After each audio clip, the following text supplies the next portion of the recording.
Now, the government's plan to deter Channel migrants is on hold, thanks in part to legal challenges from human rights lawyers. But yesterday, and with almost no fanfare or attention, the government introduced a new way, it hopes, of deterring the ever-growing number of asylum seekers who use dinghies to reach Britain. Elements of the new Nationality and Borders Act have now come into force. The Act creates a new legal power which has the potential, you could argue, to be a game-changer if it's implemented robustly. What's the change? Well, right now, British courts have the right to jail people smugglers for life, but in reality, traffickers are not the ones actually on the boats. They're too smart for that. So what does this new law do? It targets the individual who is effectively skippering one of these dinghies, whose hand is on the tiller, literally, and whose decision to pilot the vessel is putting the lives of migrants at risk.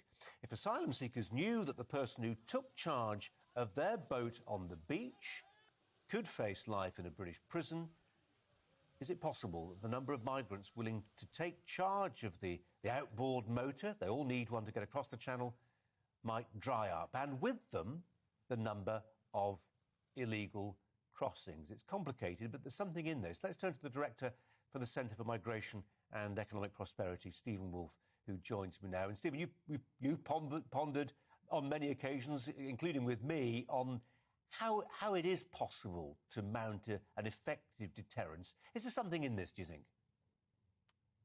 Colin, I've looked at many things in the new bill and also that new bill on human rights and the Bill of Rights by Dominic Raab. And I've been supportive of the government in many respects, but on this particular kind of policy and the law, I don't think it's going to have an enormous amount of effect at all.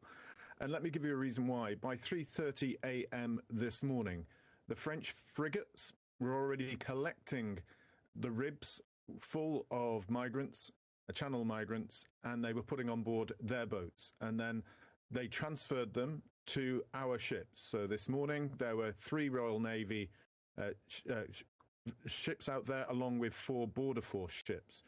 So none of those that were being picked up by our Border Force or Vigilante that represents our Navy, they were not coming in on ribs, so the government wasn't going to be able to identify one single person who was controlling the rib that left France, and that's why I think it will fail.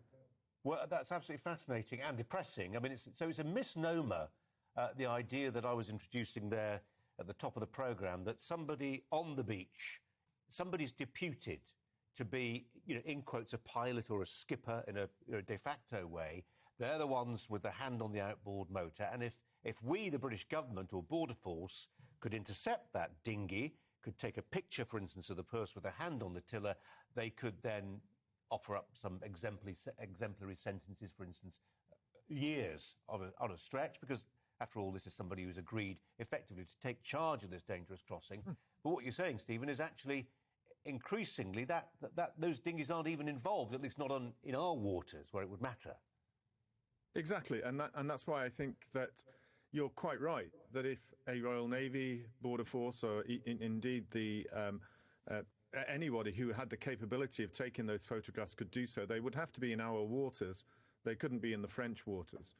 And so it doesn't seem as though it's going to be one of those that they'll be able to rely on practically. Maybe in those circumstances where the ribs containing these Channel migrants evade the French boats, which is unlikely because they want them to help them, and get into our shores, that somebody on the UK side of things takes a photograph, then we'd be able to do so. But if you look at many of them, they're already covered in their faces by the time they get over here in any event. So it is something that the government can use. I welcome it, obviously, to have anything that can help. But generally, I think this one's going to be one of the weakest parts of the new pieces of legislation. Just take a look this morning, Colin. So far, we've had about 500 Channel migrants arrive today. That's 1.75 million that the people traffickers have made. It will cost us around 20 million, and it's probably the equivalent of 5 hotels. It's not stopping. We really need to get those planes, deporting them to Rwanda to have any major impact. Stephen, as ever, thanks for picking us through the detail of it. That's where where the big decisions lie, isn't it? Thanks very much indeed, Stephen Woolfe. Harry Mount alongside me here to ponder on this one, an imponderable question, isn't it? We've been thinking about it for months and years. Rwanda, says Stephen Woolfe, not necessarily the new Borders and Nationality Act. It might help a little bit, he says. It seems very unlikely. You can imagine any trafficker thinking, the British Parliament has passed this law. I'm not going to go out tomorrow morning in one of those ribs. It seems to me that Rwanda isn't working either. Not yet. It's too early to say. But you've got two options, really. Either you let it happen, or the only way to stop it is to do something ruthless. The famous example that's always used is Australia, when they started being ruthless and deporting those asylum seekers. The number trying to do it collapsed. So it's hard to justify it because it is, by its very nature, ruthless. But you're either ruthless and it works, or you're toothless and it doesn't work. Yeah. OK, Harry, thanks very much indeed.